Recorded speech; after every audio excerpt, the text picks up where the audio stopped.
covering the stories that impact your life, your town, your state, and your future. This is the Means Report with your host, Brad Means.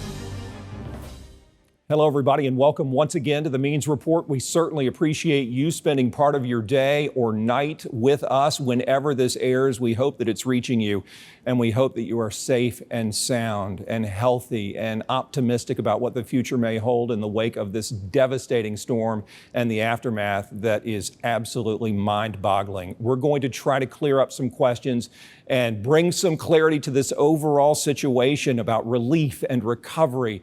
The timetable for us to try to, I don't want to say get back to normal, but just take some sort of step forward, and then what to expect as the future unfolds, as we do try to reach that goal of getting back to normal. And we have the players with us who are going to make it happen, beginning with the Mayor of Augusta, Georgia, Garnett Johnson. We have the Utilities Director for Augusta, Richmond County, West Vine, and we have Kerry Bridges, the Region Director for Georgia Power. His region is Augusta and the surrounding areas. Gentlemen, thanks for your time. I appreciate it. Thank you for saving us from all of this. We appreciate that.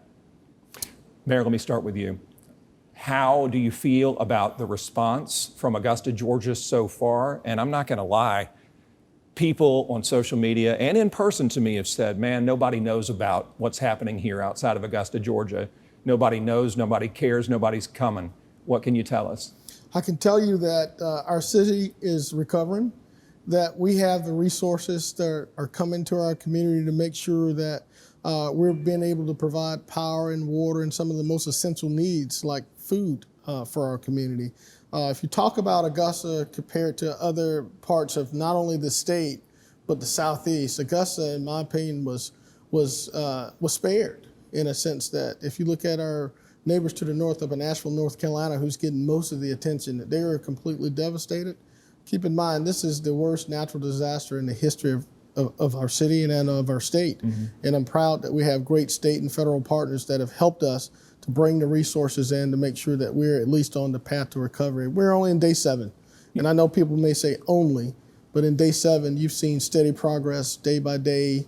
I'm optimistic that that progress will continue. All right, we appreciate that. And I'll tell you right now, and I'll tell you viewers, my heart is filled with gratitude for these gentlemen and the legions of others helping them. I'm just conveying the concerns I've heard from you all. Wes, why did our water system break? What happened there? Certainly. So Augusta has 5 water plants and 2 wastewater plants.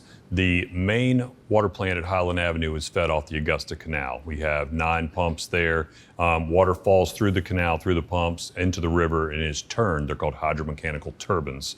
So they use that water-powered move. We had so much rain Thursday morning, we ended up shutting the bulkhead gates to protect downtown from flooding. As the water levels continue to rise from the water coming in from Rays Creek and Reed Creek in Columbia County, we ended up having to shut the head gates, and that's up at Savannah Rapids Pavilion.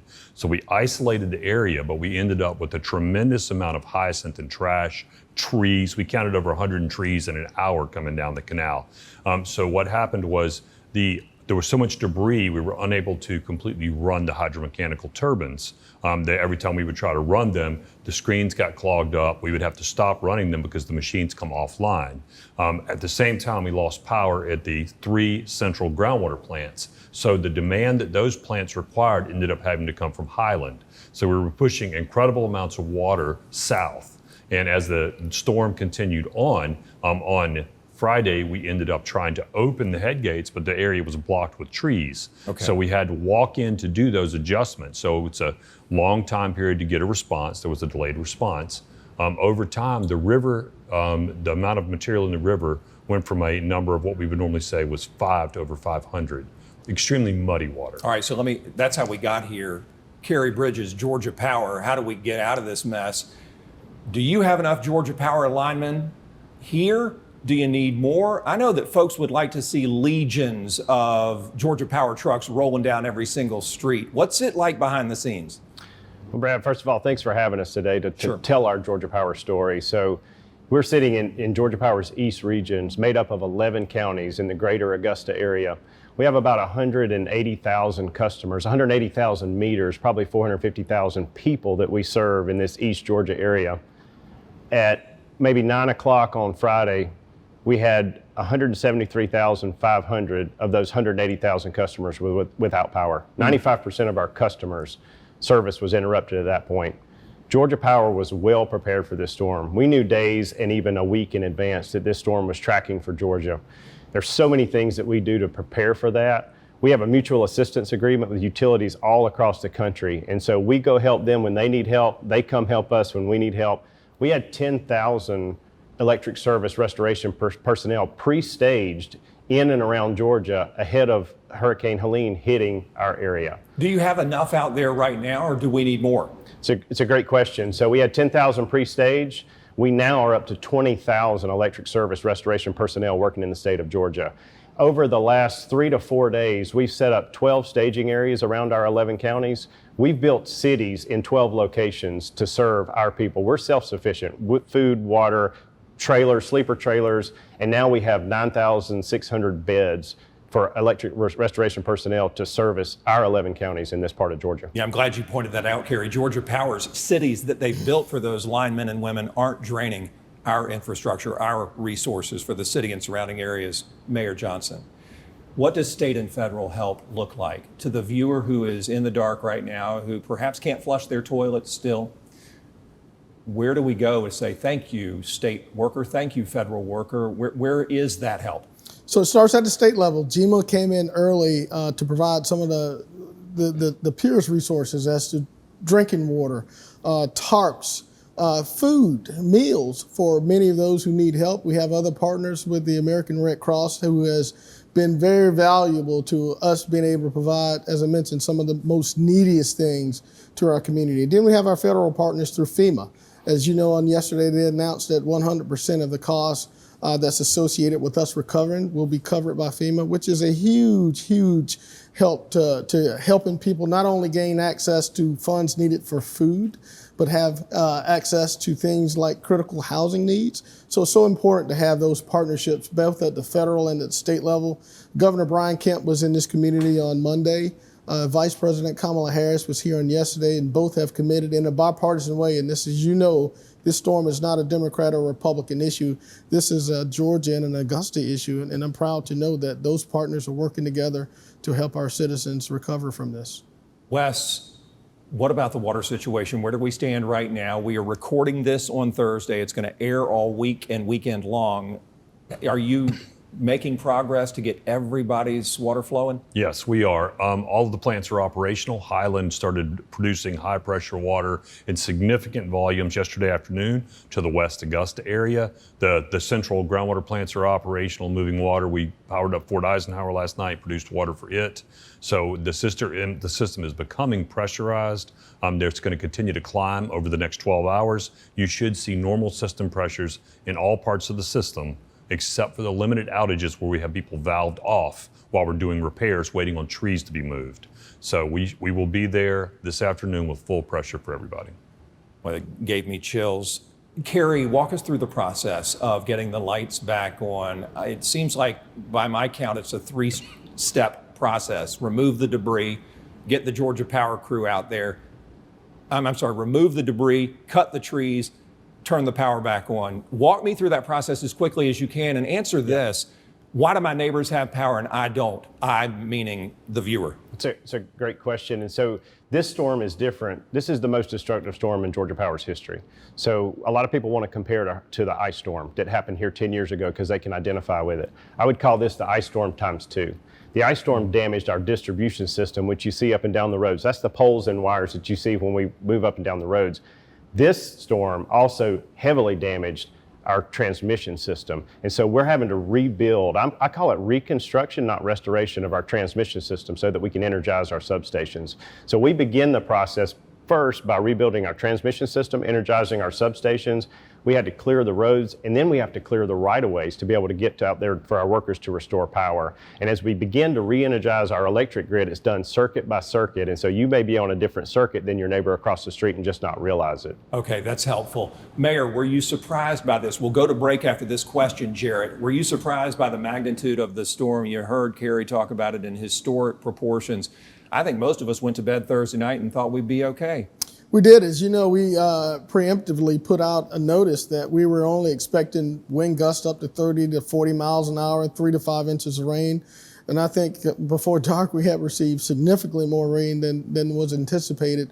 Woke up the next morning, really didn't wake up the next morning at 3:30. My alarm went off that we were losing power. And I'm looking out of the windows and wake up, and it seems as though it was complete devastation. I had to crawl between trees to get out of my own neighborhood, hike downtown. No, I feel you. And as do the folks watching. I know we're all going through it together. We're going to find out how you can access more resources and how you and your family can stay safe as we try to see the light.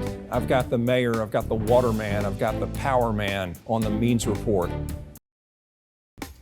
Welcome back to the Means Report as we cover the recovery and restoration efforts in the wake of that horrific Hurricane Helene that rolled through last Thursday. Wes Bine is the director of the Augusta Utilities Department. I don't want to look back too much. I want to try to look forward because I know that's what y'all want.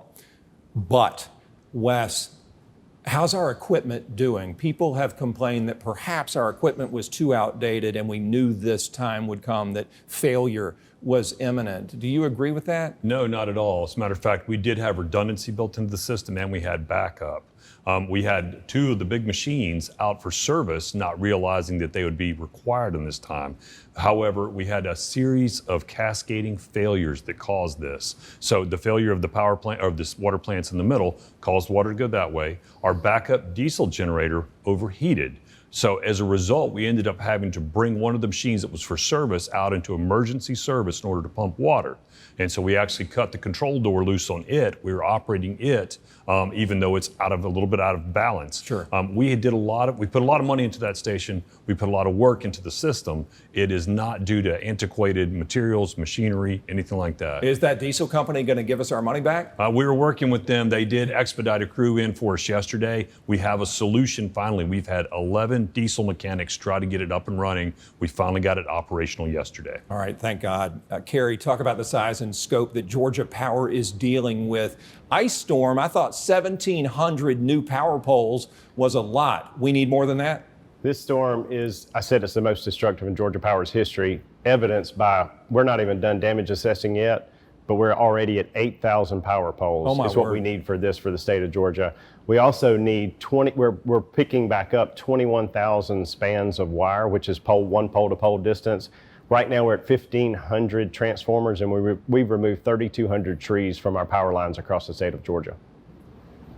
Mayor, let me ask you this. Where can I get a plate of food? Where can I get some money? Well, as you know, FEMA has unlocked their resources to the city. If you go to FEMA's website, there are resources there. I think they're giving each family up to $750 for the replacement of food. Throughout the city, we have 3 points of distribution for not only water, but for food and for various other much needed things, like you can get baby formula. We are getting a lot of help from our religious community. So many of the churches are really stepping up. As I understand it, the hub of innovation down on Chaffee Avenue, they're offering hot meals. They're offering a lot of things that people are in need of right now. And then tomorrow, we're going to have a massive distribution of not only water, but food. Chairman, CEO Michael Thurman from DeKalb County is bringing a truckload of fresh vegetables and nuts and fruits. This is Friday, y'all. This is Friday. Yep, this is Friday. This is Friday, okay. Tomorrow. And then FPL Foods, one of our greatest employers in Augusta, one of our beef processors, is giving away 8,000 cases of fresh beef, fresh hamburger. Oh, man, that's So they're wonderful. stepping up in a big way. Kill for a hamburger right now. Yeah. Wes, why'd y'all issue a boil water advisory? What's that mean, and would I die if I drank a glass of water right now?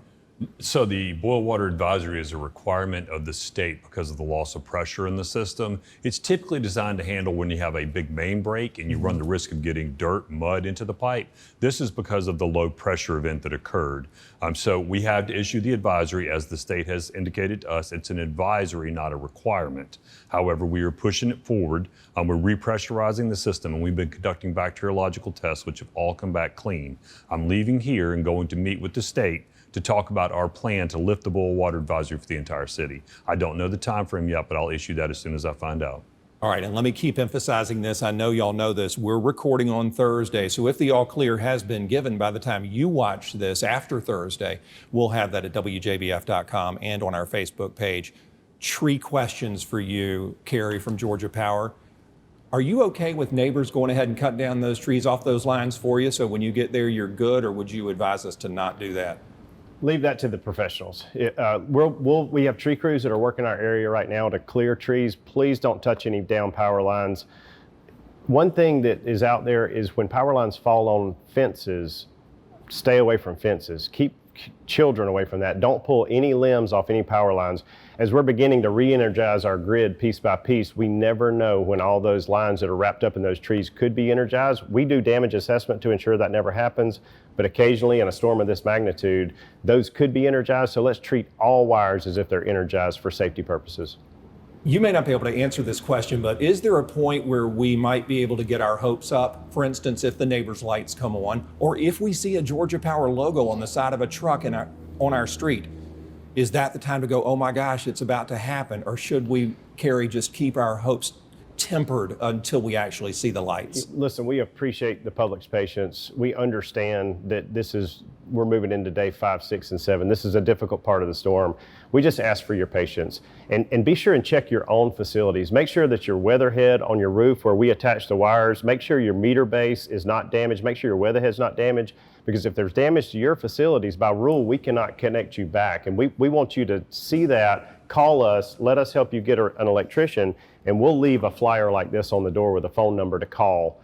And that way we can help direct you to an electrician, and that way your facilities will be repaired when we come to reconnect power. Okay, so you say weatherhead, that sounds like a fancy term. Yes. What's that look like on your house? Yeah, it is a pipe that runs up where we connect. It's a pipe with a weatherhead on the top that keeps the rain out of it, where we connect our wires, our service wires, to the house. Okay, so we can look at that and see if it's compromised. If it's leaning, if it's bent, if it's damaged, if the meter base where the meter sits is damaged or broken or on the ground, please call us, and there is a flyer that we would leave on the door, and I gave you guys a copy to put up on the screen as well with the phone numbers. Mayor, do we have enough money? I know you mentioned FEMA reimbursement. Does the city short term, until we get paid back, have enough cash on hand to get through this? I know y'all signed off on $6 million 6.3. for phase 1 of debris removal.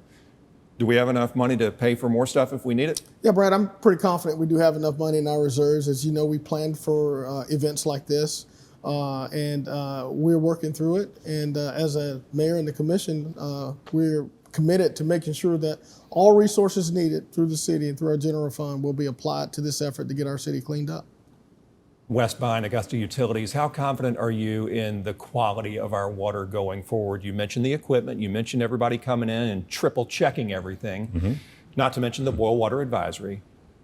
But a year from now, will it be okay to drink? Will there be lingering effects from the storm? No, the water's always safe to drink here. There's a misconception about the quality of the drinking water in most municipalities. Augusta's source water is extremely clean, extremely good. Our plants are always in compliance. So the drinking water quality is extremely high, safe to drink. Over the next few days, you'll notice a little bit more chlorine in your water as it comes through, and that was a request of the state to ramp the chlorine levels up just as a safety precaution as well. By the time we get through this in another week or so, you'll be able to say everything is completely returned to normal, and you won't have there will be no lingering health effects. There'll be nothing from this that is carried on. Okay, you said notice chlorine. That means if I take a sip a week from now, I might taste a little. It's smell usually. Some people have an olfactory that's particularly attuned to the smell. Okay. And so some people find it offensive, but it's completely normal. It's something we're doing. We're dosing it about 2.5 times the normal amount, and we'll ramp that back down as soon as we get the all clear. Carrie, a lot of hearts sunk recently when we got the email from y'all that some of the restoration dates had been pushed back, some by a week or so. Why'd y'all push those dates back, and what can you say to help us not lose hope? So it's a great question. I appreciate you asking that. So this storm is different. The magnitude and scope and scale of this storm, we're just now beginning to move into areas that were completely impassable to us and begin damage assessment. And the damage that we're seeing is just as bad or worse in the areas that we could get to in the beginning. So what we've done is please download our Georgia Power app, sign up for outage alerts. follow our outage map online, and we'll keep you posted. What we're doing is we're assigning on heavily damaged circuits, we're pushing the estimated restoration time out only on those circuits a few days further because of the damage that is on those circuits. Is there a chance that it might be restored sooner? That is exactly right. And keep in mind, our estimated restoration time, or ERTs, are for 95% restoration. That means we're going to restore 95% of the people on that circuit by the date that we're given. You may get power before that. Mayor, how are our roads? I know the effort to clear them has been nonstop so that Carrie's crews can get to us. What do you know about our roads? There's a continuous improvement. I actually drove to your studios today and all lights were operational getting here, so that's a great sign. We're going to keep the curfew in place. We may extend the hours because at night it is still dangerous. We still have some traffic signals that are not operational, and we realize that people need to get around the city to obtain food and gas and just some sense of normalcy, but things are slowly improving. But I can't reiterate enough, as you enter these traffic intersections where there's no power, practice the four-way stop process. Make sure you're being cautious of those who are approaching. No, gosh, it's a lesson every single day to see how those four-way stops are navigated. I wanted to ask you this, Carrie. Once our lights do come back on, I know there's this urge to turn every light in the house on in celebration. Do you need us to back off and conserve once the power's back?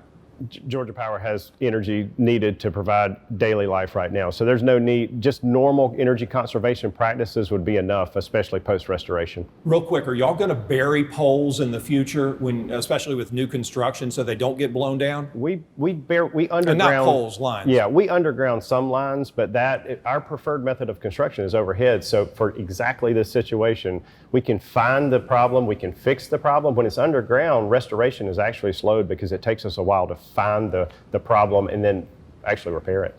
I've probably got 60 seconds. I'll go down the line. Mayor, what can we do to help you? You all are absolute heroes because you're leading the way. I don't care if people are impatient or they think you're going slowly. Your answers today prove that you're not. And I care about the people. It's just that it's frustrating to hear the level of impatience with y'all. Can we help you? Continue to be patient. Continue to check on your neighbors. This is something that we haven't witnessed, at least in my lifetime, and it's certainly going to take all of us in cooperation to get it done. So continue just to show patience is what we ask. Can we help you with water? Can we help you at home to make your job easier, Wes? I would ask as you turn the power back on, make sure your sprinkler systems are off right now. If you can delay laundry, big tasks like that, definitely showering, washing your dishes, no problem. But if we could delay those water demands for a while, because everybody's trying to do stuff once the water comes back on, completely understand it. Again, a little bit of patience with us. We're working around the clock, teams of dedicated crews to get this thing back operational. Carrie, how can we help you? And is it okay to go up to the trucks and ask the men and women, for a timetable? Yeah, well, listen, the outpouring of support for our line workers and our crew and our electric restoration personnel has been overwhelming. It has been massive. And I think every citizen in your viewing area can walk out their front door and see why. They see the evidence of the devastation in this region. So we would ask you to stay away from our electric service personnel, allow them to do what they do best, and that's get the lights on. All of our workers go to work every single day in mind to keep the center at the customer of everything that we do. That is who we are. It is in our DNA, and we will work 24/7, 365 days tirelessly until we get this done. Mayor Garnett Johnson, Wes Bine, Augusta Utilities Department Director, and Carrie Bridges, Region Executive for Georgia Power. I say a prayer of thanks for you and your teams, and please share that with them. We love you all, and we thank you. Thank you. Absolutely. Sparing their time in the middle of this mess to bring us up to speed. The Means Report, back in a moment.